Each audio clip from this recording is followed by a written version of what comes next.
Punjab Kings বনাম Gujarat Titans match মানেই কিন্তু একটা হাই ভোল্টেজ ফাইট।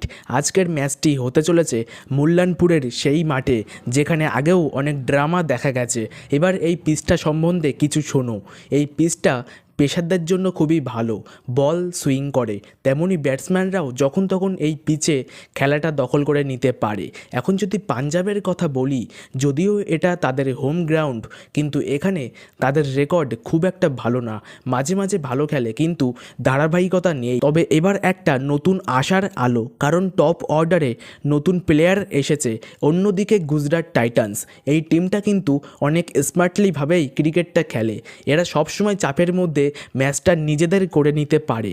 বিশেষ করে রাশিদ খান এবং মোহাম্মদ সিরাজ, এরা যে কোনো সময় ম্যাচ ঘুরিয়ে দিতে পারে। চলো এখন সবচেয়ে ইন্টারেস্টিং ব্যাপারটা বলি। এই দুই টিম যখনই মুখোমুখি হয়েছে বেশিরভাগ সময় চেস করা টিমই জিতেছে। মানে এই টসটা এখানে কিন্তু বড় ফ্যাক্টর হতে চলেছে।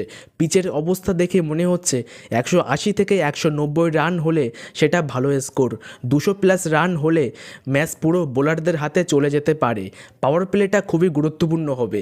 যে টিমের শুরুতেই উইকেট পড়ে যাবে তাদের জন্য ম্যাচটা কঠিন হয়ে যেতে পারে। এখন প্রশ্ন, ম্যাচটা কে জিতবে? পাঞ্জাবের হোম অ্যাডভান্টেজ আছে ঠিকই, কিন্তু তাদের রেকর্ড ভালো না। আর গুজরাটের কাছে আছে stable team plus match winner player. তাই আমার মতে ম্যাচটা 50-50 হলেও সামান্য এগিয়ে থাকবে গুজরাট টাইটান্স তাদের বোলিং অ্যাটাক এবং অভিজ্ঞতার জন্য। তবে একটা জিনিস নিশ্চিত, এই ম্যাচে শেষ ওভার পর্যন্ত টেনশন থাকবেই। বন্ধুরা, ভিডিওটা আমি এখানেই শেষ করছি এবং পরবর্তী ভিডিও দেখার জন্য সাবস্ক্রাইব করো ফ্যাক্টোলাইজকে।